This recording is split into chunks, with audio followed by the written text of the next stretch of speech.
Sebelum kita masuk ke cerita, bagi Mas E dan juga Mbak E yang belum subscribe, silakan klik subscribe sekarang juga.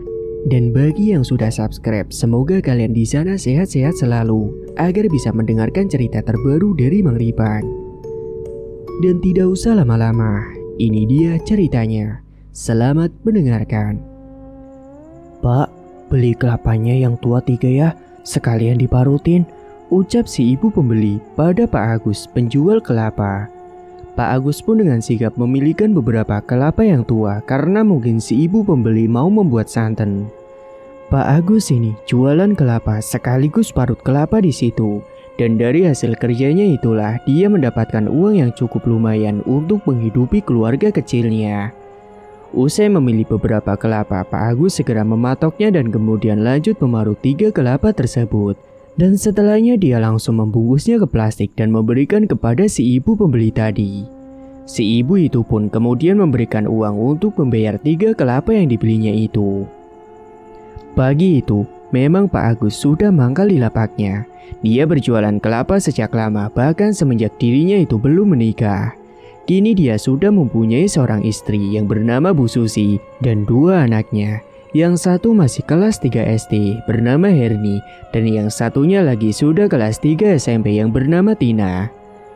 Pak Agus sudah mempunyai beberapa pelanggan yang tetap yang sudah biasa beli di situ. Dia bersyukur dari hasil kerjanya tersebut bisa mencukupi kebutuhan sehari-hari. Namun meskipun begitu, Pak Agus ini hanyalah keluarga yang biasa-biasa saja. Dia berkecukupan, tidak kurang dan juga tidak lebih. Kedua anaknya juga tidak terlalu royal, mereka selalu menurut apa perkataan ayahnya. Sedangkan berbeda dengan istrinya, di mana dia hanya menunggu di rumah saja, tidak membantu pekerjaan Pak Agus, namun dia itu suka foya-foya. Bahkan Bu Susi ikut geng arisan ibu-ibu orang yang berpunya, di mana di perkumpulan mereka selalu memamerkan barang-barang yang mewah, yang pasti harganya juga mahal-mahal. Memang kumpulan mereka itu hanyalah berisi orang yang saling berpanas-panasan dalam pamer harta. Singkat waktu, pukul 3 sore, Pak Agus pun segera membereskan lapaknya. Dia memasukkan beberapa serabut atau tepes kelapa ke dalam sebuah wadah karung, di mana nanti itu juga akan dijual kembali sebagai bahan bakar untuk sate, yakni untuk membantu menyalakan arang. Dan setelah lapak sudah dibersihkan dengan motor bebeknya, dia segera kembali pulang ke rumah. Beberapa saat kemudian setibanya di rumah, Pak Agus segera memarkirkan motornya di depan halaman rumahnya. Dia pun segera beranjak ke dalam rumah sambil mengucapkan salam yang disauti oleh jawaban oleh kedua anaknya yang kala itu sedang nonton TV di ruang depan. Sementara Bu Susi entah dia kemana, sudah sore gini dia masih belum pulang keluyuran bersama teman-temannya. Ibu kalian di mana? Namun kedua anaknya itu menggeleng tidak tahu keberadaan ibunya di mana. Kemudian mereka berujar pada ayahnya. Pak, kita lapar belum makan dari tadi. Loh, lah emangnya ibu kalian gak ninggalin makanan? Gak ada sama sekali Pak, dari tadi siang bahkan kita belum makan. Bahkan saat itu, Herni dan Tina terlihat lemas lesu sekali, bahkan memucat karena hanya meminum air putih saja dari tadi siang. Pak Agus pun menghela napas panjang mengetahui sikap kurang ajar istrinya itu yang tidak berubah sama sekali. Ya udah, kalian tunggu sebentar ya, Bapak mau belikan nasi dulu di warung. Iya Pak, jangan lama-lama ya Pak, kita udah lapar banget nih. Akhirnya Pak Agus pun segera keluar menuju ke warung untuk membungkus makanan demi anak-anaknya yang masih kelaparan. Namun saat dalam perjalanannya menuju ke warung, dia malah berpapasan dengan istrinya yang sedang naik motor arah jalan pulang. Bu Susi yang paham Pak Agus akan pergi ke warung, dia pun sekalian nitip dibelikan nasi juga. Pak Agus pun hanya geleng-geleng kepala melihat kelakuan istrinya tersebut. Segera Pak Agus pun langsung melanjutkan jalan menuju ke warung. Singkatnya, setelah Pak Agus pulang dari warung, dia memberikan nasi bungkus itu kepada kedua anaknya. Kemudian Pak Agus menghampiri Bu Susi yang baru selesai mandi. Dia menegur istrinya itu, kenapa keluar tidak meninggalkan masakan untuk anaknya terlebih dahulu. Bu Susi kala itu beralasan bahwa dirinya tadi pergi mendadak, jadi tidak sempat untuk memasak. Pak Agus kemudian menasehati dia nggak masalah kalau dirinya itu mau pergi keluyuran sama teman-temannya. Tapi setidaknya uruslah anaknya terlebih dahulu. Bu Susi pun hanya menjawab iya saja seakan meremehkan. Namun Pak Agus paham pasti Bu Susi akan mengulangi kebiasaan buruknya itu lagi. Memang dulu saat awal-awal pernikahan mereka semua baik-baik saja. Hingga usai Pak Agus ini keluar dari tempat kerjanya yaitu di pabrik yang gajinya lumayan besar kala itu. Karena saat itu ada pengurangan karyawan. Akhirnya jatah bulanan buat Bu Susi pun merasa kurang. Dan semenjak itu, Pak Agus memulai membuka usaha parut kelapanya itu. Dan alhamdulillah sampai sekarang banyak pembeli yang datang ke tempatnya. Mungkin bagi Pak Agus itu adalah hasil yang cukup. Namun tidak bagi Bu Susi yang notabene adalah orang yang suka berfoya-foya dan tidak bisa hemat. Apalagi semenjak lahirnya kedua anaknya tersebut dan sudah beranjak besar, kebutuhan mereka pun semakin banyak. Bu Susi pun kadang jarang dapat jatah untuk jajan sendiri, melainkan uang yang dihasilkan dari Pak Agus ini lebih digunakan untuk kepentingan keluarga, untuk makan dan juga keperluan penting lainnya. Memang istrinya itu hidupnya terlalu menuruti gengsi, jadi dia ini selalu merasa kurang, bahkan dia iri pada teman-temannya yang dapat suami yang punya banyak uang. Bahkan kedua anaknya itu tidak begitu akrab dengan ibunya sendiri, mereka lebih begitu akrab dengan ayahnya. Setelahnya Bu Susi dan juga Pak Agus makan nasi yang sudah tadi dibeli di warung. Setelahnya malam itu Pak Agus kemudian menghitung hasil untungnya hari itu. Dan usai dihitung ternyata dia mendapatkan sekitar 450.000. Sebenarnya itu hasil yang banyak dari kerjanya yang hanya jualan kelapa tersebut. Akan tetapi bagi Bu Susi berbeda karena dia selalu merasa kurang demi memenuhi gengsinya itu. Tiba-tiba Susi ini masuk ke dalam kamar dan meminta uang kepada Pak Agus. Katanya dia butuh untuk membayar arisan di temannya. Pak, ibu minta uang dong. Buat apa lagi, Bu? Ibu mau bayar arisan di rumah teman ibu. Akhirnya Pak Agus pun memberikan uang sebesar 250.000 itu kepada Bu Susi. Dan seperti yang bisa kalian tebak, Bu Susi ini masih merasa kurang dikasih uang segitu. Loh, ini apaan Pak? Kok 250.000 doang? Ini kurang Pak, tambahin lagi lah, itu kan masih ada. Enggak Bu, itu aja. Bapak kenapa sih pelit banget sama istri sendiri? Bukannya pelit Bu, ini uang buat ditabung dan untuk keperluan rumah tangga, bukan buat foya-foya saja. Loh, ibu juga nggak foya-foya Pak. Ini nanti kalau ibu dapat arisan kan juga uangnya buat keperluan rumah. Saat itu Pak Agus tetap tidak percaya dengan ucapannya tersebut karena selama ini ketika Bu Susi mendapatkan arisan, dirinya tidak pernah membagi uang hasil arisannya itu kepada rumah, bahkan dia menggunakannya sendiri. Pokoknya Bapak tidak akan nambahin Bu, itu sudah cukup. Pak Agus tetap menolak dengan tegas karena sisanya itu akan ia gunakan untuk tabungan dan keperluan rumahnya yang lain. Sedangkan uang modal tidak akan dia gunakan untuk apapun, karena uang itu untuk membeli kelapa tua yang akan dijual lagi nantinya. Bu Susi pun murung karena tidak mendapatkan uang lebih. Namun Pak Agus masih kukuh dengan pendapatnya itu. Dia tidak akan memanjakan istrinya untuk arisannya tersebut. Pasalnya di beberapa arisan sebelumnya, ketika Bu Susi cair arisannya, Pak Agus dan anak-anaknya sama sekali tidak mendapatkan uang sepeser pun dari arisan tersebut. Entah Bu Susi gunakan uang itu untuk apa, mereka tidak tahu. Karena kesal, Bu Susi pun langsung melenggangkan kakinya pergi ke ruang tengah sambil bersungut-sungut. Sementara Pak Agus, dia kemudian beranjak menuju ke dapur dan membuat kopi, kemudian menuju ke teras depan rumah sambil dudukan di sana.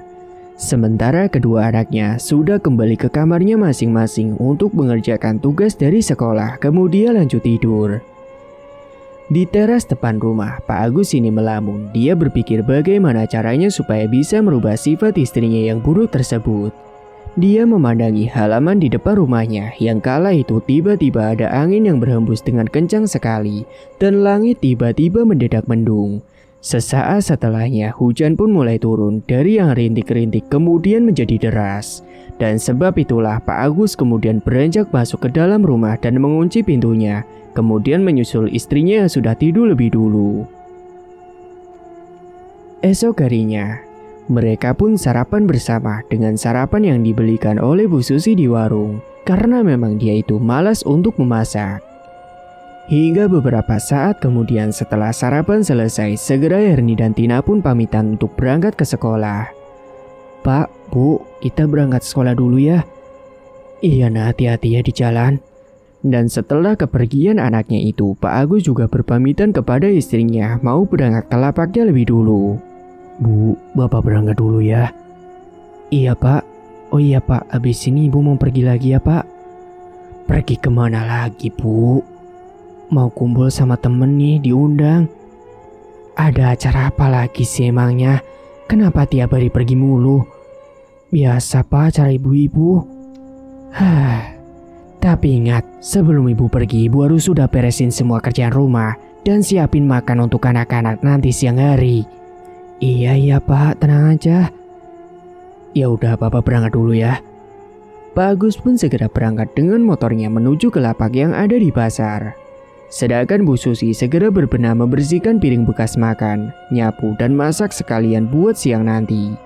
Setelah semuanya sudah selesai dikerjakan, Bu Susi pun segera pergi. Memang kala itu dia diundang pergi ke rumah temannya untuk kumpul di sana. Sekedar kumpul-kumpul biasa, ngerumpi tidak jelas. Singkatnya, setibanya di rumah temannya itu, teman-temannya pada berpenampilan mewah-mewah. Mereka bahkan pamer tas mereka yang telah dibelikan oleh suaminya, di mana tas mereka itu bermerek dan harganya tidak murah. "Bu, Ibu, lihat ini, saya habis dibelikan tas baru sama suamiku. Bagus kan? Ini mahal loh, harganya 10 juta. Pamer salah seorang ibu. "Saya juga dikasih kado kemarin ulang tahun sama suami saya, dan ini mereknya Hermes, harganya 30 juta. Timbal ibu-ibu yang lain. Kemudian ada dari salah satu mereka yang membandingkan dengan tas milik Bu Susi yang dia kenakan. "Loh, itu kalau Bu Susi itu tasnya beli sendiri atau dibelikan suami?" Bu." "Anu apa Bu Susi? Pasti itu juga tas KW kan? Yang ada di pasar yang harganya paling cuma 100-200 ribuan doang." Secara tidak langsung si ibu-ibu yang komentar tentang tasnya Bu Susi itu seakan meremehkannya. Bu Susi pun tersenyum kecut menanggapinya. Dalam hatinya dia enak banget mendengar ucapan si ibu-ibu itu. Bu Susi akhirnya malu, dia pun memutuskan di situ sebentar saja dan setelahnya dia langsung pamit untuk pulang ke rumah terlebih dahulu. Setibanya di rumah, dia menggerutu sendiri. Dia menyesal datang ke acara tersebut. Andai saja suaminya itu punya banyak uang, pasti dia tidak akan dipermalukan seperti itu. "Kurang ajar sekali mereka meremehkanku dan mempermalukan diriku di sana. Ini semua gara-gara Bapak sih. Coba saja kalau Bapak punya banyak uang, pasti aku gak akan seperti ini, dan aku pasti bisa beli ini dan itu." Sungguh Bu Susi ini istri yang tidak tahu diri, tidak membantu kerja suami, hanya minta enak-enaknya saja, namun tidak mau capek. Dia duduk di ruang tengah sambil memikirkan bagaimana caranya bisa punya uang banyak tanpa mengandalkan suaminya. Tiba-tiba perutnya itu berbunyi, pertanda bahwa dirinya itu merasa lapar. Akhirnya dia pun beranjak pergi keluar untuk membeli bakso. Dan setibanya di tempat bakso, saat dia sedang mengantri, dia mendengar perbincangan ibu-ibu yang membahas soal janda yang baru saja pindah ke desa mereka, tepatnya di desa tetangga dari desa tempat tinggal Bu Susi. Katanya janda yang bernama Farah tersebut orangnya kaya banget, namun mereka tidak tahu kerjanya dia itu apa. Dan tiba-tiba salah satu dari ibu-ibu itu berucap menuduh kalau Farah itu melakukan pesugihan. Mendengar ucapan itu, ibu-ibu satunya langsung menegur untuk jangan suuzon, karena siapa tahu mungkin si janda itu punya bisnis di luar sana. Dan setelah pesanan si ibu-ibu itu selesai, mereka pun segera pergi dari tempat itu. Dan kini giliran Bu Susi yang menunggu pesanannya sedang dibikinkan. Dia juga sekalian beli 2 porsi lagi untuk anaknya nanti makan usai pulang sekolah. Setelah pesanannya selesai, Bu Susi pun segera kembali pulang ke rumah dan menyimpan 2 bungkus bakso yang untuk anaknya itu ke dalam penghangat. Kala itu dirinya sambil makan bakso, tiba-tiba dia kepikiran tentang ucapan ibu-ibu tadi. Jika memang benar Farah ini melakukan pesugihan, dirinya itu malah penasaran bagaimana caranya melakukan pesugihan. Dia bertanya pada dirinya sendiri, apakah dengan melakukan pesugihan, dia bisa kaya nantinya dengan cepat? Jika memang itu bisa, mungkin dia akan mencobanya. Akhirnya dia pun memutuskan untuk pergi berkunjung ke rumahnya si Farah, pura-pura kenalan dan mencari tahu kebenarannya. Dia pun melanjutkan untuk menghabiskan baksonya dan lanjut main HP. Dan tepat siang hari ketika anaknya pulang sekolah, mereka pun langsung disuruh untuk makan bakso yang tadi dibelinya. Sana kalian ganti baju dulu, terus makan, itu tadi ibu sudah belikan bakso. Mendengar hal itu, kedua anaknya langsung senang sekali. Dia pun langsung memakan bakso bersama sambil nonton televisi, sementara Bu Susi masih tetap main HP-nya. Singkatnya malam harinya, Pak Agus belum pulang juga sehingga membuat Bu Susi khawatir dan menunggu kedatangan suaminya itu. Saat itu Bu Susi menunggu suaminya di ruang tengah sambil nonton televisi dengan anaknya yang sambil belajar. Beberapa saat kemudian terdengar suara motor yang terparkir di depan rumah. Pak Agus yang baru pulang sehabis maghrib langsung masuk ke dalam rumah. Dia pun mengucap salam dan dijawab oleh kedua anaknya itu. Bapak dari mana aja sih Pak? Kok baru pulang? Tadi Bapak nganterin pesanan orang ke rumah-rumah Bu. Kebetulan tadi sore di pasar juga lagi rame. Setelahnya Pak Agus pun berjalan menuju ke kamar mandi untuk mandi karena sudah gerah dan tubuhnya terasa lengket sekali karena berkeringat seharian. Setelah selesai mandi, Bu Susi sudah menyiapkan makan malam untuk Pak Agus. Ini Pak, yuk makan. Udah Ibu angetin lauknya. Lah Erni sama Tina sudah makan Bu. Sudah Pak tadi. Akhirnya saat itu Pak Agus segera makan malam ditemani Bu Susi di ruang makan. Saat itu Bu Susi juga cerita soal dirinya yang diremehkan teman-temannya tadi siang. Tapi suaminya malah berucap begini. Makanya Bu, sudah Ibu di rumah aja. Gak usah ikut arisan kumpul-kumpul seperti itu.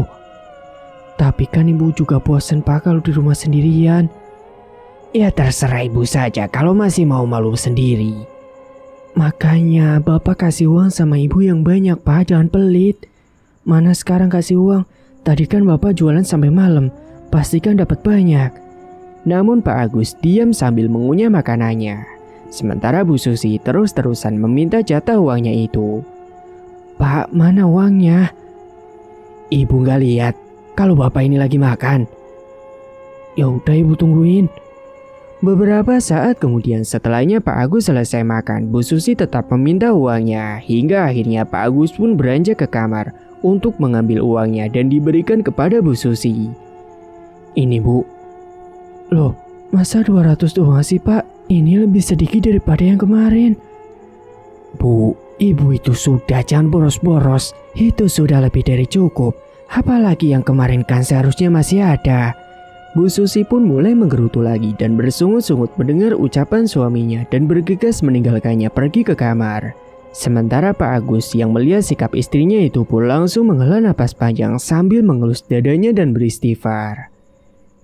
Singkat cerita, beberapa hari kemudian Bu Susi pun nekat berkunjung ke desa sebelah, tepatnya di desa Farah yang baru-baru ini menempati di desa itu.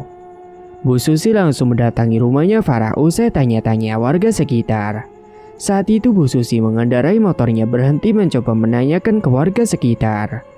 Segera Bu Susi pun melanjutkan motor menuju ke rumah Farah yang sudah dikasih tahu oleh warga tadi.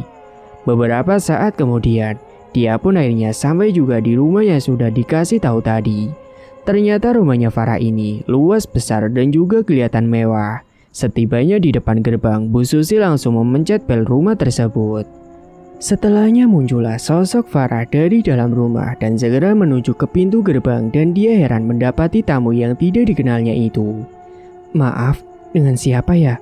Terus ada maksud apa datang ke rumah saya? Tanya Farah. Oh iya Bu, kenalin saya Bu Susi. Saya datang ke sini mau kenalan dengan Bu Farah. Bu Farah tetangga baru kan di sini. Loh, kok Ibu tahu nama saya? Iya, saya dikasih tahu sama tetangga Bu.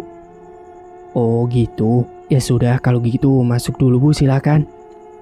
Kemudian setelah dirinya masuk ke dalam rumahnya, Bu Susi langsung disuguhi minuman dan juga camilan. Kala itu Bu Susi pura-pura nanya Farah bahwa dia itu pindahan dari mana. Farah pun menjelaskan secara singkat bahwa dia pindah ke situ usai suaminya meninggal dunia. Dia tidak mau tinggal dengan mertuanya. Akhirnya dia memutuskan untuk beli rumah di situ karena dia sudah tidak memiliki kedua orang tua. Bu Susi pun hanya mengangguk-ngangguk mendengar penjelasan dari Farah itu. Oh iya, silakan sambil diminum dan dimakan juga suguhannya, Bu. Tawar Bu Farah. Duh, saya jadi nggak enak, Bu. Ngerepotin. Timpal Bu Susi. Ngerepotin sama sekali kok, Bu. Bu Susi pun akhirnya minum minuman tersebut sembari mendengarkan cerita dari Bu Farah. Setelah cukup lama berbasa-basi, Bu Susi ini langsung kepo soal kerjaan si Farah dan nanya gimana caranya biar bisa kaya raya seperti dirinya itu. Kala itu Bu Susi juga curhat bahwa dirinya itu butuh uang banget untuk nyenengin anaknya. Padahal dia bohong sebenarnya untuk nyenengin gengsinya sendiri. Dan katanya dia kasihan sama suami yang kerja terus. Padahal dia berkata bohong juga tentang hal itu. Dia menjadikan anak-anaknya dan juga suaminya sebagai alasan butuh uang banyak. Bu Susi pun memohon jikalau ada cara atau trik biar bisa cepat kaya. Barangkali Farah bisa bantu. Dia memohon padanya. Usai hening sesaat, tak ada salahnya mengajak Bu Susi ke dalam kesesatan yang telah dia jalani. Karena ternyata memang Farah ini telah menukarkan nyawa anak dan suaminya untuk pesugihan. Akhirnya Farah pun menawarkan sesuatu kepada Bu Susi. Gini Bu, apakah Ibu mau jalani pesugihan? Dan ini cukup rahasia buat kita berdua saja. Jangan sampai ada yang tahu. Jujur memang selama ini saya telah melakukan pesugihan, tutur Bu Farah. Tapi apakah itu ada resikonya, Bu? Tanya Bu Susi. Tentu itu ada. Apakah Ibu Susi siap dengan semua resiko nantinya? Baik Bu, saya mau. Saya akan menerima segala resikonya, yang penting saya bisa punya uang banyak. Tapi sebelumnya maaf Bu, saya tidak punya uang jika harus bayar nantinya. Sudah, tenang aja Bu, nanti saya pinjami uangnya dulu. Dan Bu Susi nanti bisa datang ke rumah saya lagi malam Jumat dengan pakaian yang serba hitam. Baik Bu, saya paham. Kalau begitu saya pamit pulang dulu ya.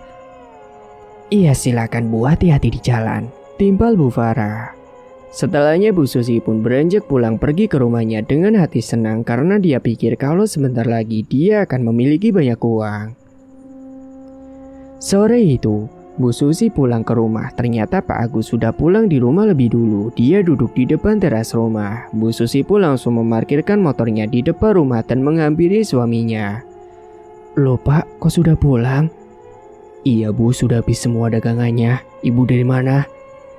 Biasa Pak, dari rumah temen. Ibu minta uang dong Pak. Uang lagi, uang terus. Yang kemarin di mana?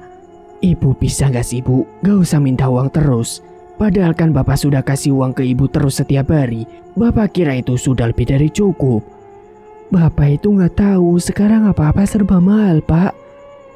Bapak juga tahu Bu. Tapi kalau sehari 250, kadang 300, apa itu gak lebih dari cukup?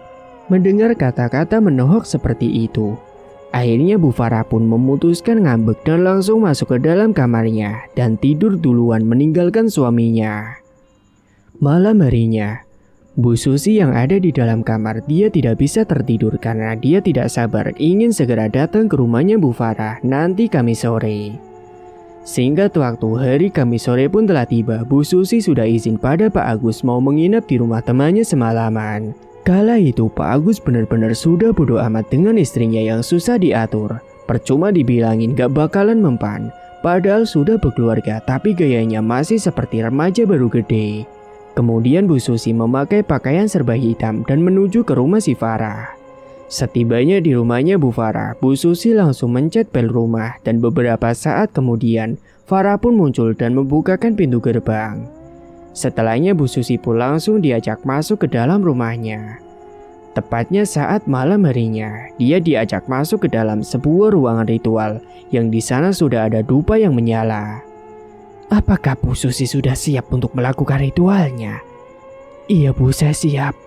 Segera mereka pun masuk ke dalam ruangan ritual yang sudah disediakan di rumahnya Bu Farah. Bu Susi yang baru pertama kali melakukan ritual seperti itu, dia merinding saat masuk ke dalam ruangan itu. Sesajen untuk Bu Susi sudah disiapkan oleh Bu Farah. Ada juga ayam hidup yang diikat di situ. Farah bilang jika mau lanjut apakah Bu Susi siap menukarkan salah satu anaknya demi kekayaan. Bu, saya harus menyampaikan ini sebagai syarat yang harus Ibu Susi jalani. Emangnya syarat seperti apa Bu? Bu Susi harus siap menukarkan salah satu nyawa dari anak ibu untuk ditukarkan dengan kekayaan. Apakah ibu sanggup? Tumbalnya anak saya, maksudnya gimana? Iya betul, anak ibu sendiri yang akan dijadikan tumbal sebagai kekayaan yang akan didapatkan olehmu. Awalnya Bu Susi sempat ragu, namun karena gengsinya untuk segera pamer harta kepada teman-temannya, akhirnya Bu Susi pun setuju dan berniat menumbalkan si Herni, anak yang masih duduk di bangku kelas 3 sekolah dasar. Mendengar hal itu, Farah pun kemudian memulai menjalani ritual pemanggilan sosok Ratu Pantai sesembahannya. Saat itu, Bu Farah mulai merapalkan mantranya di hadapan kemenyan yang sudah mengepul. Sesaat kemudian hembusan angin kencang datang masuk ke dalam ruang ritual, membuat bulu kuduk Bu Susi berdiri semua. Dan saat sosok itu muncul, Bu Susi di situ meminta sesuatu padanya. Lalu sosok itu mengajukan syarat seperti yang Farah katakan tadi. Aku akan memberimu kekayaan, asalkan kau mau memberikan tumbal anakmu sebagai syarat perjanjian kita. Iya Nyai, baik Nyai. Sekarang sembelihlah ayam itu dan bayangkan wajah anakmu yang akan ditumbalkan. Akhirnya saat itu dengan gemetaran Bu Susi langsung memegang pisau yang tajam dan sambil memejamkan matanya, membayangkan wajah Herni dan mulai menyembelih ayam hitam itu. Saat dirinya menyembelih ayam itu, terdengar suara ayam terakhir kalinya sangat keras sekali, sehingga ayam itu mati dan mengeluarkan banyak darah sekali. Beberapa saat kemudian, Bu Susi pun mulai membuka matanya dan sosok sesembahnya itu sudah pergi menghilang dengan meninggalkan bau wangian seperti kembang melati. Singkatnya, ritual pun telah selesai. Bu Susi akan segera menjadi orang kaya raya. Farah berpesan kepada dirinya, "Ritual sudah selesai, Bu. Nanti ibu akan jadi orang yang kaya. Ibu nanti setiap seminggu sekali datanglah ke rumah saya untuk menjalani ritual rutinan. Tepatnya setiap malam Jumat, dan itu jangan sampai lupa." Terang Bu Farah panjang lebar. "Iya baik Bu Farah, saya akan selalu mengingat itu." "Dan bawalah kotak ini dan ibu buka besok pagi." Bu Susi pun paham dan dia menerima sebuah kotak kayu dan disuruh untuk buka besok paginya. Karena hari itu Bu Susi disuruh menginap lebih dulu. Dan keesokan harinya, saat Bu Susi buka tuh kotak, dia mendapati begitu banyak uang di dalamnya. Farah pun menjanjikan padanya jika dia berniat mau menjalani ritual rutinan secara terus-menerus, pasti dia akan mendapatkan uang lebih banyak lagi. Setelahnya Bu Susi pun membawa uang itu ke dalam tas untuk segera pulang. Dan dalam perjalanan pulangnya itu, dia merasa bahagia sekali, kadang suka nyanyi-nyanyi sendiri. Namun, saat dirinya sampai di rumahnya, warga sudah ramai di depan rumahnya itu. Bu Susi yang sudah tahu kalau Herni bakalan tewas. Kala itu Bu Susi langsung berlari ke dalam rumah sambil menangis pura-pura ketika melihat Herni yang sudah terbujur kaku. Pak Agus dan Tina berada di dekat jasad si Herni. Mereka menangisi kepergiannya. Namun kala itu Bu Susi kemudian buru-buru meletakkan tas uangnya itu ke tempat yang aman. Setelahnya dia lanjut mengurusi si Herni lebih dulu. Dan dia pun berpura-pura menangis saat itu juga. Dan Herni pun akhirnya dimakamkan hari itu juga supaya tidak terlalu lama. Singkatnya, usai meninggalnya si Herni, Bu Susi ini hanya sedih beberapa hari saja, berbeda dengan Pak Agus dan Tina yang masih kehilangan. Setelahnya Bu Susi diam-diam memakai uang yang dari ritualnya itu untuk membeli tas mahal dan kemudian dipamerkan sama teman-teman arisannya. Namun saat ditanya oleh Pak Agus, dia dapat uang dari mana? Dia beralasan ada bisnis sama temannya dan Pak Agus pun gak perlu tahu. Dan di hari-hari setelahnya, Bu Susi bangga banget bisa pamer-pamer pada geng-gengnya itu. Dia memamerkan barang-barang mewah yang baru saja dibelinya. Saat itu, hari Minggu, Bu Susi dan teman-temannya kumpul arisan dan Bu Susi sekarang sudah bisa beli tas yang mahal sendiri, bahkan baju serta perhiasan yang terlihat mewah sekali. Dia memamerkan kepada ibu-ibu yang lain kalau barang yang dibelinya itu dengan harga yang mahal, yakni total 50 juta. Kemudian setelah itu Bu Susi yang sekarang sudah menjadi kaya raya, ibu-ibu yang tadi kicap terdiam melihat Bu Susi yang sekarang. Singkatnya, Bu Susi sudah beberapa kali jalani ritual rutin di rumahnya si Farah dan dia mendapatkan keuntungan yang lebih setelahnya. Namun tiba-tiba suatu hari di mana Bu Susi ini mendapatkan teror dari arwah anak yang mendatanginya tersebut dan mengatai dirinya itu kejam. Arwah sosok yang menyerupai Herni yang datang setiap malam dan menakuti Bu Susi terus-menerus. Namun hanya Bu Susi saja yang melihatnya. Pak Agus dan Tina tidak melihat hal itu. Sosok itu seperti hendak menuntut balas pada Susi. Dan semenjak itulah, Bu Susi mulai dibikin resah atas teror tersebut, meskipun dirinya sudah punya uang banyak.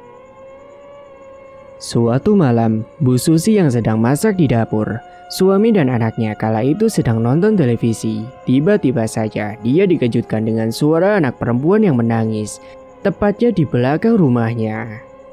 Karena dia penasaran, Bu Susi pun berjalan ke belakang dan saat dirinya membuka pintu rumahnya itu, dia terkejut kala di hadapannya. Dia mendapati arwah sosok Herni dengan wajah pucat mengerikan serta kedua mata yang melotot tajam ke arahnya. Sontak itu langsung membuat Bu Susi berteriak hingga akhirnya Pak Agus dan Tina yang mendengar teriakan dari Bu Susi langsung bergegas menghampiri ke belakang karena takut terjadi apa-apa saat sedang memasak. Akhirnya saat itu Pak Agus melihat Bu Susi sudah terkapar jatuh di lantai. Namun dia segera mematikan kompor terlebih dahulu. Saat tadi Bu Susi sedang masak belum sempat dimatikan.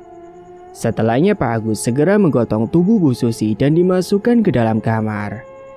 Saat itu Bu Susi belum sadar juga sehingga Pak Agus langsung mengolesi minyak kayu putih pada Bu Susi supaya dia cepat tersadar. Dalam pingsannya itu, Bu Susi juga bermimpi ketemu dengan Herni, anaknya yang sudah ditumbalkan. Saat itu, Bu Susi melihat wajah Herni sangat murka sekali dengan kedua mata yang menatap tajam penuh amarah. Dia berkata, "Ibu jahat, ibu jahat. Aku tidak terima dengan semua yang dilakukan ibu. Kamu sudah mati, nak. Kamu sudah beda alam. Jangan ganggu ibu." Setelahnya Susi pun akhirnya tersadar dari pingsannya dengan ketakutan sambil berteriak membuat suaminya terkejut dan juga keheranan. Setelahnya Pak Agus memerintahkan Tina untuk mengambilkan air putih untuk ibunya. Saat itu segera Tina pun langsung beranjak ke dapur mengambilkan air putih buat ibunya. Dan setibanya di kamar, dia pun langsung menyerahkan gelas berisi air itu kemudian langsung dihabiskan oleh Bu Susi. Singkatnya, suatu hari Bu Susi yang ada acara arisan dengan temannya sampai malam hari. Bu Susi pun akhirnya malam itu pulang sendirian mengendarai motornya. Kebetulan Bu Susi melewati jalanan yang sepi sekali dan jarang dilewati orang. Bahkan jalannya itu melewati sebuah kuburan yang sangat gelap sekali. Saat itu Bu Susi dikejutkan dengan suara Herni yang tiba-tiba tertawa kencang sekali dan terbang mengikuti dirinya dari arah belakang. Bu Susi yang melihat itu dari kaca spion, dia langsung terkejut. Dia pun berteriak hingga akhirnya Bu Susi pun melajukan motornya dengan kecepatan tinggi. Tubuhnya gemetaran tidak karuan, keringat dingin pun mengucur membasahi bajunya itu. Hingga beberapa saat kemudian, akhirnya Bu Susi sampai juga di rumah dan dia langsung masuk ke dalam. Sesamanya di dalam rumah, Bu Susi dikagetkan lagi dengan sosok tinggi besar yang tiba-tiba berdiri di belakang pintu, dan sosok itu memiliki kedua mata merah menyala, menatap ke arah dirinya hingga membuat Bu Susi ketakutan dan akhirnya pingsan di depan pintu rumah. Hingga beberapa saat setelahnya dirinya itu ditemukan oleh suaminya dan segera Pak Agus pun langsung membawanya masuk ke dalam rumah. Setelahnya Bu Susi pun akhirnya tersadar dari pingsannya tersebut. Namun dia terbangun tengah malam. Bu Susi kemudian tidak bisa tidur lagi. Dia melamun sambil melihat ke atas dan tiba-tiba saja Bu Susi dikejutkan lagi dengan suara ketukan jendela kamarnya. Saat dia menoleh ke arah jendela, ternyata di sana sudah ada sosok genderuwo yang sangat mengerikan sekali. Akhirnya Bu Susi pun menenggelamkan wajahnya di balik selimut. Namun tiba-tiba saja dia malah dikejutkan kembali dengan sosok yang tiba-tiba ada di atas plafon kamarnya. Sosok itu adalah wanita dengan wajah yang hancur. Hingga akhirnya Bu Susi pun pingsan lagi karena tidak kuat mendapati teror-teror seperti itu. Hingga tibalah suatu hari di mana Bu Susi dikejutkan dengan kematian Farah yang secara tiba-tiba. Yang ternyata Farah itu meninggal akibat kena santet dari mertuanya, yang baru tahu kalau Farah sendiri yang telah menumbalkan suaminya, yakni anaknya dari mertuanya suaminya dahulu. Dan semenjak itulah Bu Susi bingung soal kelanjutan ritual rutinanya. Dan tiba-tiba Bu Susi ini mendadak mengalami sakit yang aneh. Dia diincar oleh sosok sesembahannya karena tidak melakukan ritual lagi. Bahkan ditambah dirinya itu diteror arwah anaknya sendiri. Dan sakitnya pun semakin parah. Dia hanya bisa terbaring di atas kasurnya saja selama berhari-hari. Hingga puncaknya, Pak Agus merasa ada yang tidak beres dengan penyakit yang dialami oleh Bu Susi. Dia pun kemudian mendatangkan seorang ustadz, namanya Ustadz Ilyas. Ustadz Ilyas kemudian mencoba untuk membantu Bu Susi, namun dia mendapati fakta yang sungguh mengejutkan. Tiba-tiba, Bu Susi ini kesurupan sosok sesembahannya, dan sosok itu langsung bilang kalau Bu Susi harus jadi tumbal berikutnya atas suatu perjanjian yang telah mereka jalani dulunya. Kesiur angin kencang tiba-tiba masuk ke dalam rumah tersebut membuat suasana semakin mencekam. Bahkan sosok itu membongkar kalau Bu Susi sendirilah yang sudah tega menumbalkan si Herni, anaknya sendiri. Pak Agus dan Tina kaget mendengar penuturan Bu Susi yang kala itu kesurupan oleh sesembahannya sendiri. Pak Agus dan Tina merasa kecewa saat tahu Herni itu tewas demi ditukar harta untuk memenuhi kegengsian Bu Susi. Dan saat Ustadz Ilyas berusaha menyadarkan Bu Susi justru malah kejang-kejang seperti orang yang kesulitan bernapas. Hingga puncaknya, Bu Susi pun gak berhasil diselamatkan. Dia tewas dengan tubuh yang pucat dan membiru. Bahkan ada beberapa bekas lebam di sekitar tubuhnya. Ustadz Ilyas kemudian menuturkan kemungkinan Bu Susi ini sudah menjadi abdi dari budak dari sesembahannya sendiri. Dan Ustadz Ilyas tidak bisa membantu lebih jauh. Akhirnya Bu Susi pun dimakamkan hari itu juga. Dia meninggal akibat tulahnya sendiri dan akibat perjanjian yang telah dia lakukan sendiri. Singkat cerita, kini Pak Agus dan Tina harus tetap melanjutkan hidupnya dan mereka sering berkunjung ke makam Herni dan mendoakan supaya dia tenang di alam sana. Pak Agus kemudian kembali menikah lagi dengan seorang janda tanpa anak yang masih cantik dan dia baik hati. Dia juga sayang sama Tina. Tina pun senang dengan mama tirinya itu yang baik kepadanya. Dan Pak Agus bersyukur karena istri barunya tersebut patuh dan menurut sama suami dan juga sayang keluarga. Bahkan terkadang dia juga ikut bantu jualan Pak Agus di pasar. Pesan kali ini, syukurilah apa yang kita miliki, jangan menuruti gengsi yang tidak ada habisnya. Bergayalah sesuai dengan isi dompet, jangan memaksakan keadaan hanya demi gengsi yang dibesar-besarkan. Jangan sampai karena harta duniawi membuat kita sampai tersesat mengambil jalan pintas dengan kekayaan yang instan dan menempuh jalur kesesatan. Semua perjanjian yang dilakukan dengan iblis, jin, atau sejenisnya itu tidak akan bisa ditepati karena semua itu hanyalah tipu daya mereka. Semoga kita dijauhkan dari hal-hal demikian dan semoga kita tidak terjerumus ke dalam perbuatan seperti itu. Tamat. Ceritamu selesai. Terima kasih bagi Mas E dan Mbak E yang sudah setia menyimak cerita ini sampai akhir. Dan bagi yang belum menekan tombol subscribe, silakan klik tombol subscribe sekarang juga. Dan semoga kalian semua dimanapun berada selalu sehat-sehat semua dan dimudahkan segala urusannya. Dan sampai jumpa lagi di cerita terbaru yang akan Mang Ripan bawakan nantinya.